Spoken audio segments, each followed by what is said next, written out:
Every time you teach, every time you prepare to teach a class, you learn new things.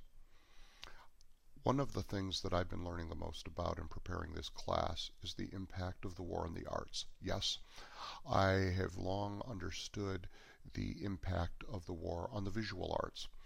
When I went to Germany the first time in 1982, I was introduced really to German Expressionism, the form of painting that developed after the First World War. Now, you will personally, and I've been to many museums in the United States. We have a lot of French Impressionism. We have very little German Expressionism. American collectors in the 20s and 30s really built up collections full of French art and not German art. And so when I first went to Germany, I was really struck by the vividness, by the absolutely, almost it seemed to me to be the anarchy of Expressionism. And one of the Expressionists that I was most taken with was Max Beckmann. Beckmann was a young classically trained artist. He would go to war. After his return, he would become very influential in the Neue Sachlichkeit, the New Realism, a school that is the way that Expressionism was frequently thought of.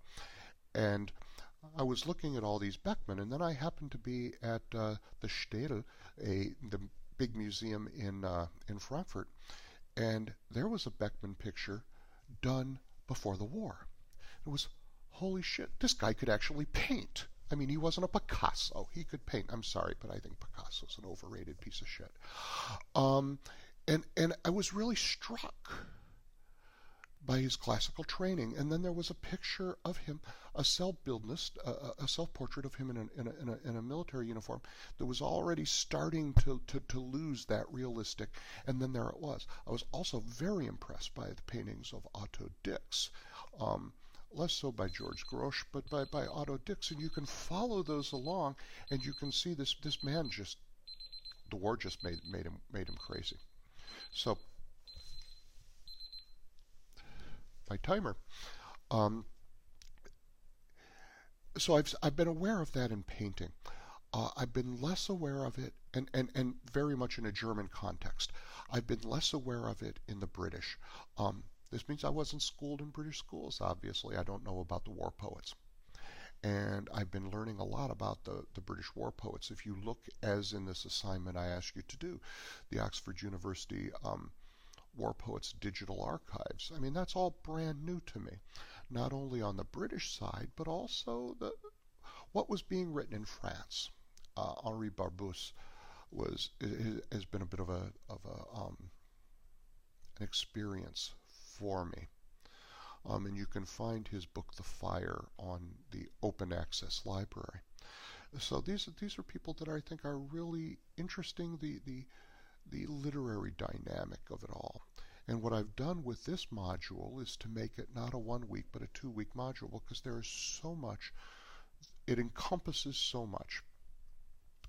I ask you to read the classic Erich Marie Remarque, All Quiet on the Western Front. That's the one standard text that all Americans get. Every Ohio school child used to read it their senior year of high school. So let me tell you, that we know the war from that and for the Hollywood productions of that movie, but there's so much more that the Germans wrote as well, including I've had you read little bits of Ernst Junger, who actually had a Remarque had very little war experience. It was I don't think a lot of All Quiet on the Western Front. I really don't think an awful lot of Remarque. I know that puts me in a bad shape. But I think I have you read a bit of Ernst Junger, who was the youngest winner of the Pour le Mérite, the German version of the Congressional Medal of Honor. A highly decorated war hero, fought in the trenches, will become later a German nationalist icon, and in the early stages a supporter of Hitler. although he will then break with the party after they come to power.